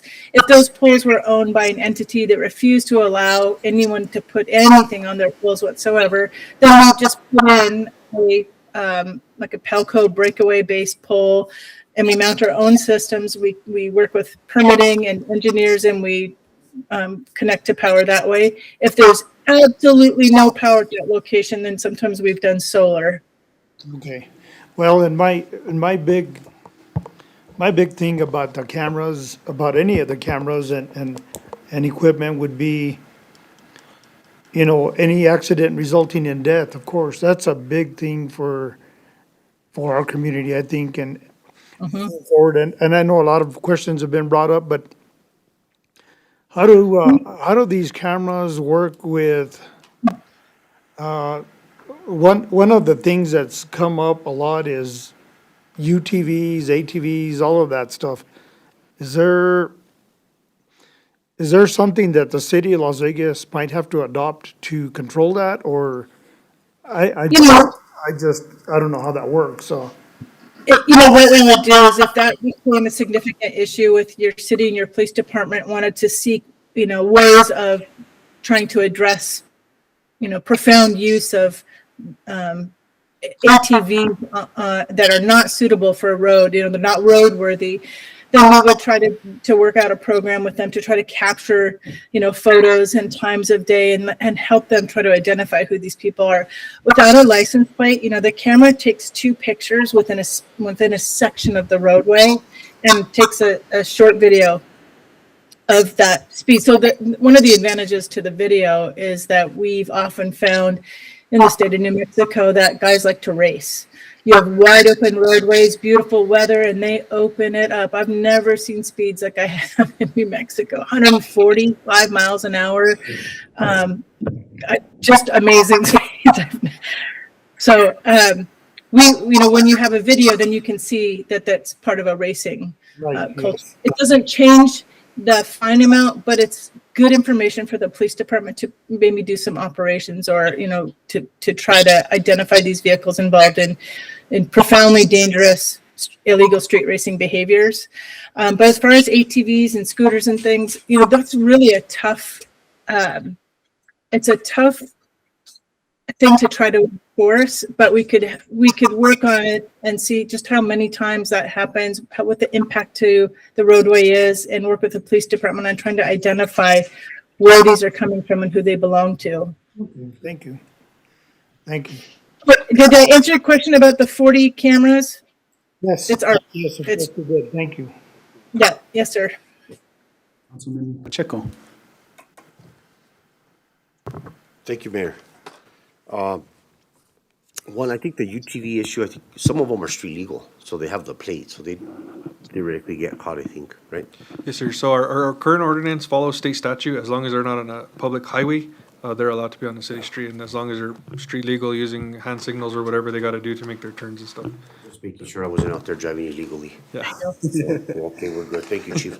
No, I did have some serious questions, so, have we discussed this with our judicial branch and the fee structure at this point? So we have, that was done when the ordinance was adopted. Okay. And also this contract has been reviewed by our legal. I forgot to mention that, and has been approved by our legal. We did go back and forth on some of the wording and some of the payments and who to answer to and stuff. But yes, our attorney did approve this as well. And when the ordinance was adopted, this went through municipal court and everybody was on board. as well for that. And just to add into that, as far as even the maintenance that Ms. Heidi spoke about, they cover the insurance costs. They have the whole structure, and it's just an awesome company. We really just are acquiring equipment to assist for free, basically. No, I think it's a good option. I mean, I'm in favor of more than 2 cameras, actually. I mean, like the contract, I think it's fair, more than fair. Have we decided what the amount of our fine is going to be? It's $100. We are gonna go the max? Yes, Okay. Okay, I haven't seen the ordinance, so thank you. I mean, I think we should. That's, you know, I was just doing a little math here. That's, what, 1,000 tickets, that's $73,000. For us, that's So there's an important thing that I want to let you all know, that once we do the signage, because this isn't, the goal is not to trick drivers, right? We're going to put in a lot of signage in advance. They're going to slow down. They're, you know, a huge percentage of drivers will slow down. And then your judge will have the discretion to, you know, reduce the fines. So I estimate, you know, at a baseline that every month each system will bring in around between 16 to 20,000. It'll be much higher at first, and you'll pay based on that same volume of violations. Now, this is an art; it's not a science, because we don't know if they're going to start avoiding mills altogether, or, you know, I don't know. I don't know, but.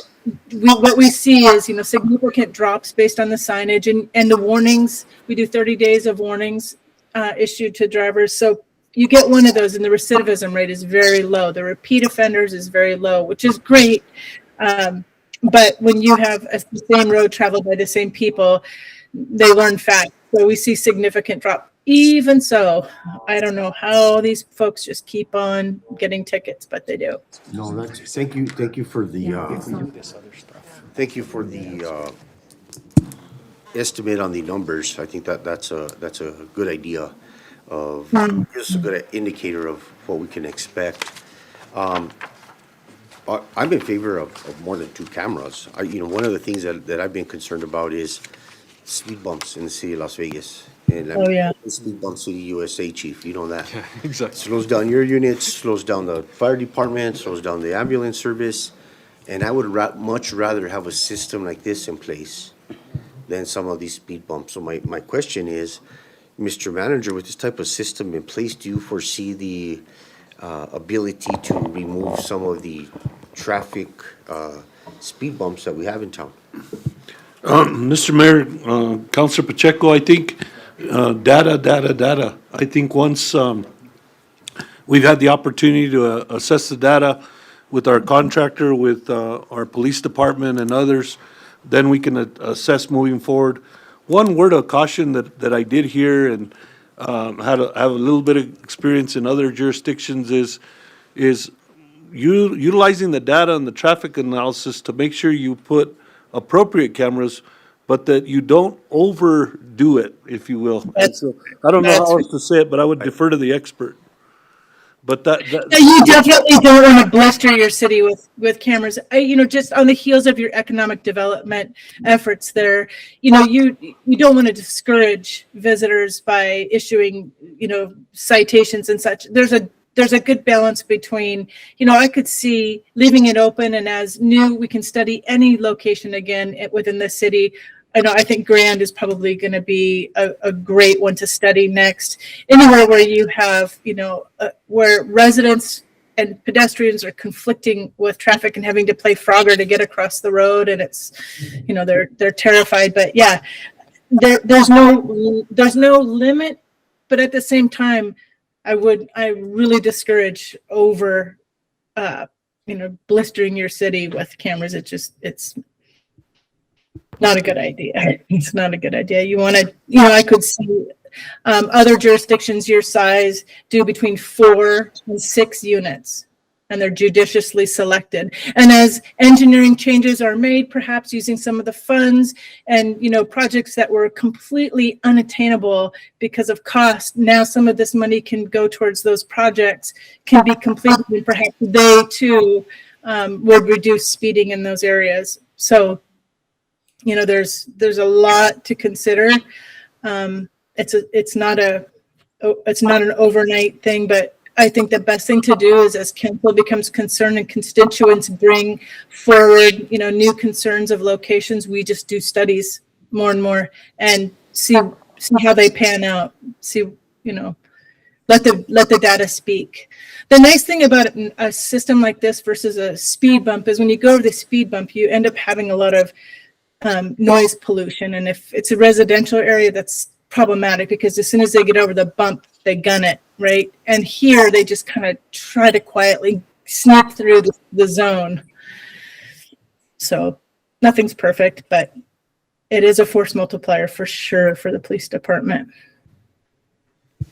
And if I could, some of these locations that were identified, those trailers that we purchased, they did not issue citations, but they weren't completely worthless at the end of the day as well. We were able to at least pull some data from certain areas as well as looking at our traffic crashes and locations. And that's how we're able to identify these initial locations of where we wanted to look at. Of course, we couldn't get onto the state highway portions, but within the city street portions that we wanted to look at, these were the highest rates of speeding just from the data from our trailers, as well as traffic crashes within those areas. And of course, you know, it's something to build upon. We don't want to overdo it, but we want to make sure that we're where we need to be. And this would just be a preliminary first step to kind of get the program going for us, for sure. And so the other question I had is, I see, obviously, we're gonna be, there's data involved, and I see it reference, the invoices for 7 years, but there's personal data involved here, right? How is that secured, and how is that, how long is it secured for, and how is it disposed of? So we encrypt everything. We deal in completely personal identifying information, right? So we are CJIS compliant. We work, which is a DOJ compliance. We're SOC 2 compliant. We're really, really locked down. Knock on wood, we've never been hacked. We've never been tried. We have a 70-digit user ID and PIN code. So to try to crack our code you'd have to be a mad scientist with alien brain skills. But we take security extremely seriously. We have an IT security director who oversees all of our security. We maintain the records and the imagery based on whatever the state or city's requirements are. So when you say, you know, it's a 90-day purge or it's a 3-year purge, then that is what we do. So just keep in mind that this is your data and we are collecting your data. This doesn't belong to us, it belongs to you. So when you get an IPRA request, we will help you to furnish that data in the most painless way possible. But if the request is punitive in terms of trying to cause the city extra work just as a punitive response to getting a violation, or if it's excessive, like I want the 10,000 records that were, I want every single record. First of all, we don't release anyone's personal identifying information ever. So every record would be redacted, and we would likely charge the requester a processing fee of could be 10 cents a page or whatever it is, and that gets cumbersome for them, and usually they stop. A reasonable request is something that we comply with all day long, but for the top one, the purging of records, we'll work with the court on what that exactly is and then comply with that. We undergo routine and annual security training, all of us, and we go through rigorous assessments from NLETS, which is how we access drivers' records. So with that, if I could add on to that, now that Senate Bill 40 just passed through the state and it takes effect July 1, any LPR within the state of New Mexico is non-IPRAable. So the public will not get any kind of data out of us on these cameras as well. That's one benefit to the system.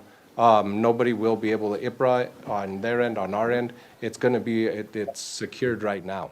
So on the IPRA part, that's kind of where we're at with it. And this is not a shared program. I know that a lot of people have, there's a lot of talk about Flock right now. That is a different type of platform. Ours is not a platform meant for sharing. License plate recognition companies like Flock generally, I think it's a great tool. Unfortunately, it sounds like they had some trouble, with sharing up, but we do not share data. That's opposite of what we do. That platform is meant to share regionally. So if somebody was coming down from Santa Fe and there was a hot stolen car, or they had kidnapped someone, that LPR camera catches them, and that when they come through and say you had flood, everyone is aware that that car is coming. We don't operate that way. Ours is the opposite. We're talking about a violation for a specific citizen, and that is absolutely private information. It's not shared, ever. All right, thank you for the. But I know that there's a lot of concern around, ICE and the requests, and I just want folks to just be completely confident that that does not occur here. Heidi, just to add to that, pretty much the only time these are triggered is at that speed point, right? That are determined when you set them up? Yep, by your police department. It's when it's tripped. Yep. So all of these roadways that we studied were 40 miles an hour. At 40 miles an hour, I assessed your violations at 11 miles an hour over the speed limit. So all of those things that we counted as a violation, those drivers were going 11 miles or greater over the speed limit. That's pretty significant. But you can choose, it could be 8, it could be 11. You can decide what you want it to be. Mr. Mayor. Oh, I'm sorry, go ahead. Finish up and then I'll. Yeah, so no further questions, thank you. Thank you, Mr. Mayor. It's a, Councilman Olivari. Marcus, it's a great project that you're going to do there. So we're gonna slow down some of our speeders. I like it. You guys are doing a good job. Thank you. We'll go back to Councilman Martinez. Mr. Mayor, and Heidi, correct? Yes, sir. Just, I know you answered this question, but I want to touch a little bit on it because, and I did talk to our chief about this. This is in reference to CDL drivers, but you touched on these citations does not go against their record. Am I going back to the right information on that? That's right. This is a New Mexico state statute. It's under the nuisance ordinance. Okay. Oddly, but that is what it is. No, and I think about, of course, the city of Las Vegas has CDL drivers, and there's a lot of other companies in our community that have that same. So how does it affect them if they receive a ticket? It does not, according to what you're telling us. It basically generates a fine. Right. It's like a parking violation. Okay. I appreciate the information, and I think it's a good system to move forward with, and I think it'll be a great tool for our community and for our police department. Yes, sir. Thank you. Thank you, sir. I'll just close it out. Just one last thing, the public education campaign, a couple things there. How soon would we implement and put them up, number one? And then number two, I'm sure we'll have a grace period or, by the time everything's set up. How long are we looking at? Chief, do you want me to do that, or do you want to do it? Well, yes, sorry. So they'll put them up, I can't remember the exact time frame, but we will give 30 days of just warnings for that area. So they will have 30 days prior to.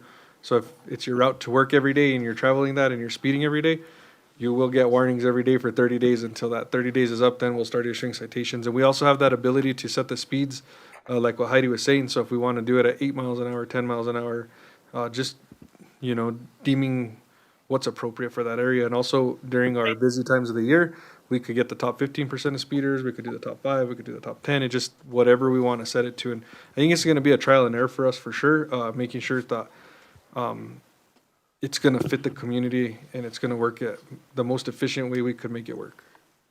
So we'll help you with things like, you're going to want to have information on your website, that shares the locations and the intent and purpose behind the program and why those locations were selected. And perhaps, a little bit about that. That's generally what cities will do. And then we will work with your courts on links to point to, in a violation, if they need a Spanish translation, we can do that. We have about half of our staff are native Spanish speakers, so there's that piece. We'll help with, if you have a Facebook page as a city, then we can help with posts. We have some material that you can use there, and then press releases as well. But I think the main that most folks will see, and we can put them up, are the signage warning them that there's a photo enforced speed zone ahead. I think that's the main thing. But the other part I'll say is that, at first it's great to think about all of these violations, and the police department will be able to really go through a lot of them.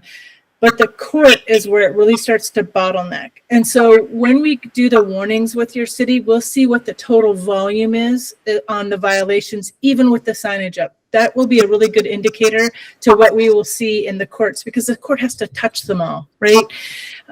Whether they're processing a payment or somebody's requesting a hearing. And so we want to make sure that the court can handle the volume.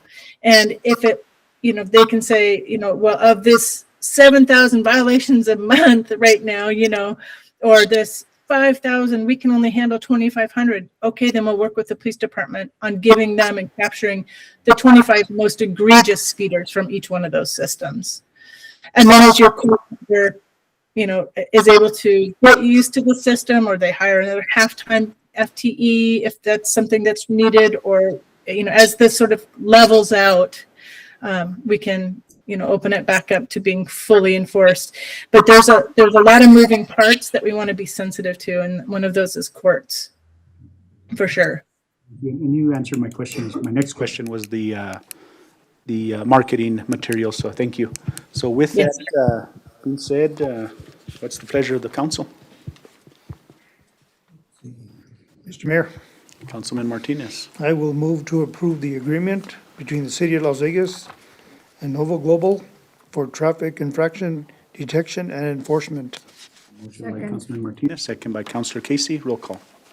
Counselor Pacheco? Yes. Counselor Casey? Yes. Counselor Olivari? Counselor Martinez? Yes. Have a motion by Counselor Martinez, second by Counselor Casey. Thank you, Mr. Mayor. Motion carries. And thank you, Chief, and thank you, both of you gentlemen, for this. This has been a long time coming, and I know it's going to help our department. I think it's going to alleviate, not every area is going to have a camera, but, it's one step in the right direction. So thank you, guys. Yeah. Thank you. I look forward to meeting you all. Thank you. Thank you, ma'am. Pleasure and thank you, meeting you online. Thank you, Heidi. Take care. Bye. Mayor, moving on to our next item. Request approval to open negotiations for the Las Vegas Police Officers Association, the LVPOA Financial Order of Police, FOP, for one economic article and two non-economic articles. Chief? Good evening, Mayor, Council, Mr. Manager. Thank you again. This is just seeking approval so we can open negotiations and begin our negotiating process to try to get through this as soon as we could. We did move it up a little bit from the typical time that we open to January. We want to try to beat that budget so that way we could build it into our next year's budget as we negotiate. I think Morris is going to double my budget if I'm not mistaken next year, but we'll see. So it'll be good, but yeah. So this is for one economic and two non-economic items for our union. Yeah, so council, I know this is pretty simple, but I'll take a motion on this one, and then we'll get to, on the discussion, I'll ask, I know probably Councilor Pacheco has a question, so what's the pleasure of the council? I move approval to open negotiations for the Las Vegas Police Officer Association, Fraternal Order of Police for one economic article and two non-economic articles. Motion by Councilor Casey, second by Councilman Olivari. Discussion? Councilman Pacheco. Thank you, Mr. Mayor. Chief, does the current CBA specify the three open, so it's per the CBA that we are going to negotiate three? Yes, sir. So on our even years, it's our 3, and our off years, it's a full contract you. specified in the CBA, yes, sir. And who negotiates on behalf of the city? This year, it's going to be myself, Ms. Consuelo, Deputy Chief Mateo Zapodaca, And and finance representative. Okay. Those are my questions. Thank you. Any other discussion? Roll call? Counselor Casey? Yes. Counselor Martinez? Yes. Counselor Olivari? Yes. Counselor Pacheco? Yes. Have a motion by Counselor Casey, a second by Counselor Olivari. Thank you, Mr. Mayor. Motion carries. Thank you. Moving on to our next item, request approval of resolution number 2613, a resolution creating the Finance Advisory Committee. Mr. Mayor? Yes, so, council, I know this is taking, a lot longer than I had anticipated. I was hoping for December, but here we are. I know what's kind of transpired since is we had to do individual resolutions per committee that we're working on. Ms. Cassandra, thank you and your staff for, I know it was given to legal and it's taken, we got a template and from there was fill in the blanks. So thank you for taking on that task. I really appreciate you for what you've done. So the first one is this committee. I don't know if you want to add anything, Ms. Cassandra, in some of the discussions? No, pretty much Mayor and I went through the template that our legal counsel sent over Mr. Gino. And we made a couple changes to it and pretty much they're all going to be the same template with a few changes. Mr. Mayor, how many members will be on this committee? I didn't see that anywhere. So in the resolution, it allows the mayor to make changes to the members. So from time to time, if he feels that there needs to be additional members, because they fluctuate depending on how many we can actually appoint. And most of them, I'm looking at, of course, an odd number, right, just in case. And then, again, I've spoken to the manager and also to the clerk and the PIO to see if we could put some announcements out here. Hopefully next week, something comes out requesting for individuals to put their letters of interest for these committees. And I guess, hopefully, hopefully we get a lot of individuals put in, and then from there, I could kind of determine, if we only get, 5, then 5 it is, you know what I mean? So I think that's how come we left it open, so. The other thing I have, and I'm sorry to be so nitpicky, but on the first page of the resolution, item number 4, the first line reads, "At its initial meeting and least." It should have an "at least." And then the next, the third sentence, after the capitalized word committee, it says vice chair of the committee. It needs a period. And then under number 5A, line 1, it says at its initial meeting, and you need another "at least" annually thereafter.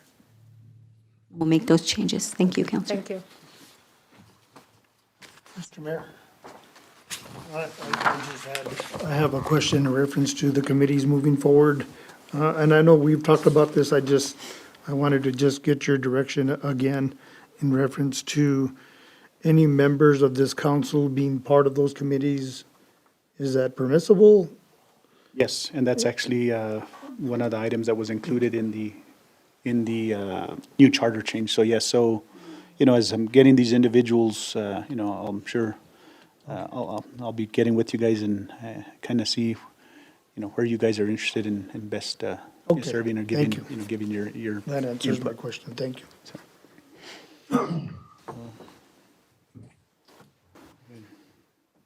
Councilman Pacheco? I make a motion to approve resolution number 26-13. A motion by Councilman Pacheco, second by Councilor Casey. Roll call? Counselor Olivari? Yes. Counselor Pacheco? Yes. Counselor Casey? Yes. Counselor Martinez? Yes. Have a motion by Counselor Pacheco, a second by Counselor Casey. Thank you, Mr. Mayor. Motion carries. Moving on to our next item, item number 5, request approval of the Second Amendment to the Communication Site Option and Land Lease Agreement between the City of Las Vegas and Altel Corporation doing business as Verizon Wireless. Good evening, Chief. Council, how are you? The second amendment with the agreement for lease that we have with American Tower. This has been in place since 2018, along with the resolution adopted by governing body to also lease and identify property of them. American Tower is the owner of the tower. They sublease out to different cell phone companies. In communication with them, due to financial changes last few years, they have one occupant on that tower right now.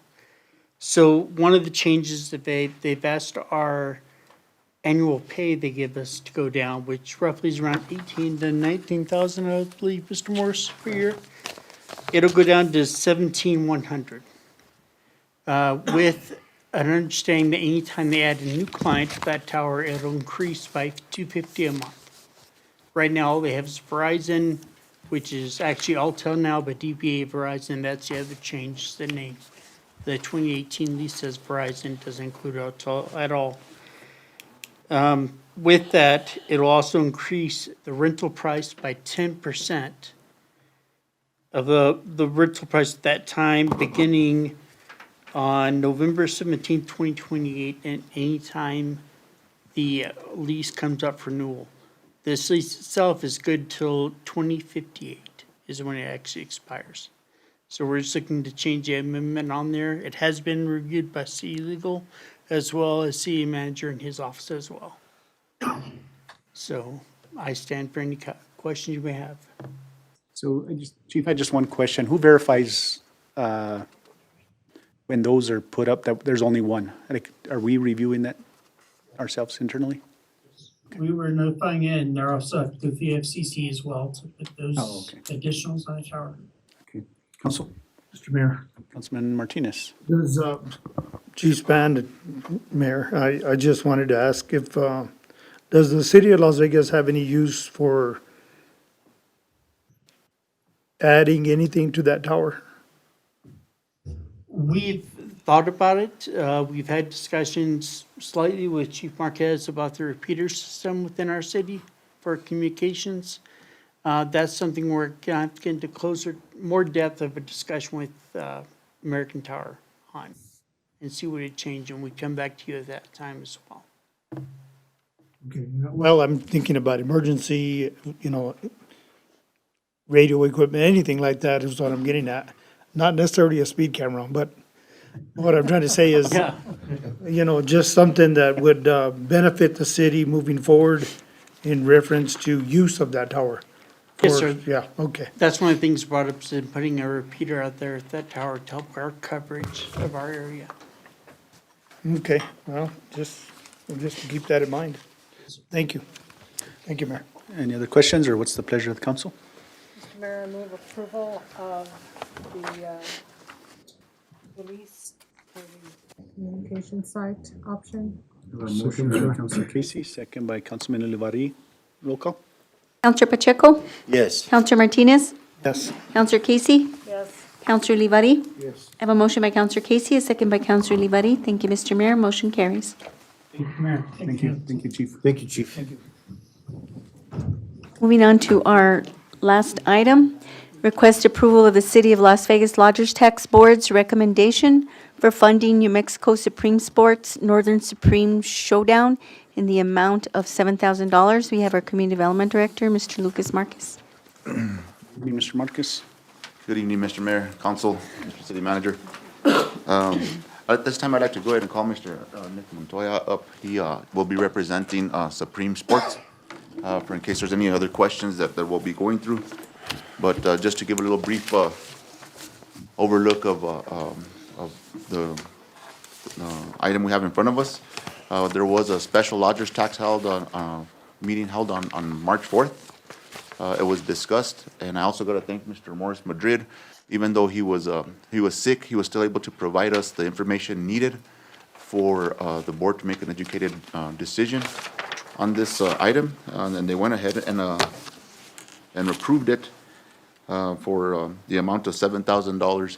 And I'll stand for any questions, and so will Mr. Montoya. Mr. Montoya. Thank you, Mr. Mayor, council, everyone in attendance. Thank you for giving me this opportunity to be here today.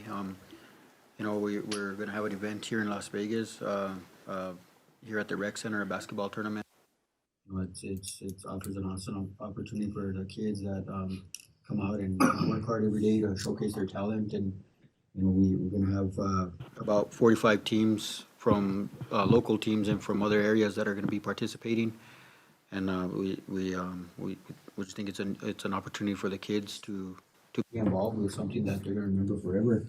Some of these funds will be used for, stuff such as T-shirts that, if you've ever played in sports, I don't know, I carry stuff with me. I carried stuff with me to my college dorm. I mean, where I lived when I was in college, I brought it back with me, trophies, T-shirts, and, this provides those kids that same opportunity to have some of this stuff that they'll carry with them forever. So that fund will be used for stuff like T-shirts that will be provided to the players and the coaches that attend the event. So the funds are put to good use. So. Thank you. Questions? If not, what's the pleasure of the council? I just have a Councilor Casey? quick one. What's the age for the players? There's different ages. It's gonna start with the younger divisions, 3rd grade, 2nd grade, 10U, pretty similar to the City League. Okay, Yeah. thank you. There's also different gender divisions, so there's male and female. And I believe he said there was gonna be mixed as well, so it's the first of its kind over here, but our rec center's being used a lot more for these types of events. Heads and beds is the big thing. Am I correct, Mr. Morris? When we say that, this is a 3-day tournament, or I believe 3 days or 4 days, Mr. Nick? 3 days, yes. It's a 3-day tournament, so, we have a lot of teams that have already signed up. We're shooting, I think, for 100 teams. That's a lot of people here in Las Vegas, so, we're hoping our hotels are ready and even our Airbnbs are ready. Thank you for the information. Sorry, Mayor. Thank you, Mayor. I see it here that the revenue sharing, 10% of the team entry, 20% of concession, and 20% of door entry. What's the entry fee per team? So the entry team, Unless I missed it, I didn't see it.